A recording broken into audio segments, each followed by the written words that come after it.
looking sharp. Talking about me or? Well, both.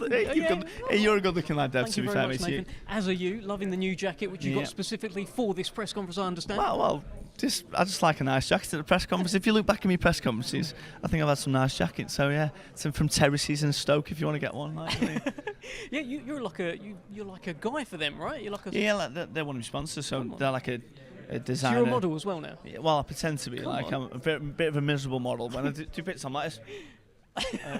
But I'm not as good looking as them other lads that do the modelling. But yeah. Oh no, don't play yourself down, Nathan. You've come a long way, not just in terms of your looks. I'm sure you're working on that too, but in terms of your career. First time we met, it was at a press conference like this, and you were on there with, I think, River Wilson Bent. You weren't a Queensberry signed fighter. You had a kind of like a run-out show in Birmingham, and look at you now. Yeah. No, it's amazing. Like I said, 4 years ago. I can't believe it's that long ago, but yeah, I was just afloat on the card. I actually got a good spot on there, to be fair, because I remember I was about to walk out, and my coach hadn't turned up for the supporters, so they put me on a little bit later, and I went on just before Tete, I think it was. So it was great. That was a great experience, but man, if I look back at my performance that night, dreadful. I stopped the lad, but man, that was dreadful. Too excited? I was flat as a pancake. I come off the back of 2 hard fights that year, but you couldn't miss an opportunity to fight in a car like that, so I was flat as a pancake. But anyway, fast forward throughout the years, I've shown little bits of development here, and I've had some great fights behind closed doors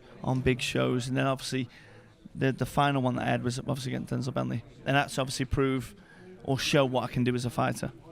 Well, look, you should certainly prove that. It's a fight. I know you've watched back certainly clips from it as well. I just want you to take me into that moment where the MC said, "and the new." Just take me there. Oh, it was because obviously the first card was read out 14-14, and in my head I was like, no chance. And I'm thinking, I think you saw me actually. I was just like, I couldn't really stand up properly. I was like, because I was thinking my moment's coming. They can't rob me of this, no way. They can't, because I was thinking, no. And then he said 116, 113 or something, and 117, 111. I thought, there's no way that's the opposite side. And then obviously when they said, and he said, Nathan, like, I don't think that moment could ever be recreated ever again. Just the build-up of it in terms of no one give you a chance. Obviously, him being such a great fighter, the prestige of the British title itself, all the supporters that were there, everything that comes together to make probably the best moments in my life. And I said, Steve, even if we won a world title, which would be crazy, I know, but if we did, I don't think he'd ever feel like that. But he disagrees. He was like, it would. So we've just got to see what happens. But no, it was great. So how did you get higher than the peak? Yeah, I don't know. You just got to see where Frank can say. See where these next peaks are. Like, we've got to keep. Obviously, the next one is, for me, is to come home. I want to fight now. I want to fight at Stoke. I think my supporters have shown it. I've now shown it as a fighter myself, and we just got to keep progressing and just see what can happen. Well, next up, it's Brad Pauls on this show. He is kind of in the position that you were in, and he spoke with a lot of confidence and a lot of fire at this press conference. What did you think? Yeah, well, you have to. You'd be a bit silly not to do that, wouldn't you? Because you've got to have some belief in yourself. You wouldn't be a fighter if you weren't even doing that. But he's still got to. But the benefit he's got is he has fought on TV shows before. So he's fought on a boxer show, he's fought on a Wasserman show on Channel 5 and stuff. And so he has been there before. But it's a great show. This is a massive show in a big arena and stuff, and there's things that come with that as well. But he'll be ready for it. I know he will. But the difference is, I don't. Like you said, I picked him as an easy fight. That's not the case at all. I picked him because he's the English champion. But do you think he needs that chip on his shoulder? Do you think it's that? Possibly. Who knows? I don't know what you need to. I just know I need to beat the person in front of me. I don't need no needle to think, oh, I hate this person, or they disrespect me, or this and that. I just know I need to beat them, and that's all that matters for me. Whereas other people might need something. So yeah, you're probably right. He probably does need that little chip on his shoulder about it. But no, I just need him to know that he hasn't been picked as no easy target. There is no easy target in the top 15. Even if you look for the top 25, you've got some really, really good fighters at middleweight, and very, very tough division. Well, look, I don't know if you'll agree with this, but it might be the case where if this fight had been made before you boxed Denzel Bentley and he was the English champion and you were challenging for the English title against Brad Pauls, I feel like you'd be the underdog. 100% I would be. There's no denying that. Like, obviously you would have had the loss to Tyler Denny, but then he's also fought at considered to have fought at a high level.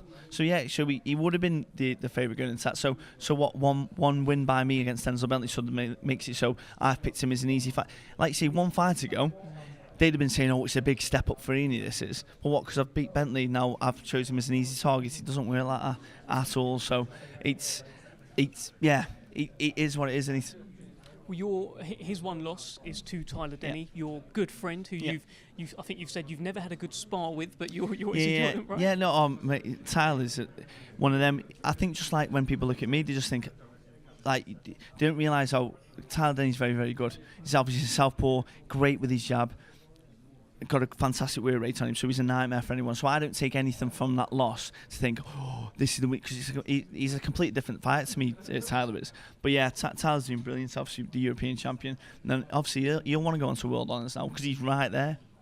Well, Tyler is your mate. Yeah. Will you be sort of exchanging notes? Are you seeking a little bit of advice from him? No, because like I say, there's obviously I can say how did it feel in the fight and stuff with him, but he won that pretty comfortably, to be honest. Like, and not only that, like, Tyler is a completely different fight to me.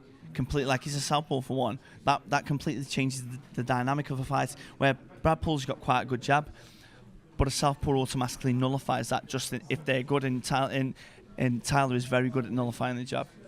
We can't wait for it. I know you're not one for fight predictions, not until like maybe the day before. So we'll save that one, Nathan. Yeah. But there's a lot of people watching. They wanna know why they should be tuned into the rest of the career of the Hitman. Tell them. Because it's been a fantastic journey so far. Obviously, my supporters, the Stokies, and everyone that travels from around the country create some of the best nights that have been happening over the last year or 2 years. The best atmospheres in British boxing, to be fair. So, yeah, it's going to be a great fight. It's going to be very entertaining. Someone's coming for the British title, and they want to achieve what I did in my last fight.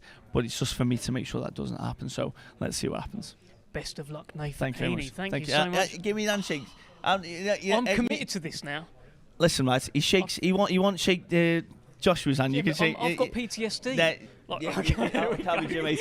Thank you, Nathan Heaney. Thank you, my friend.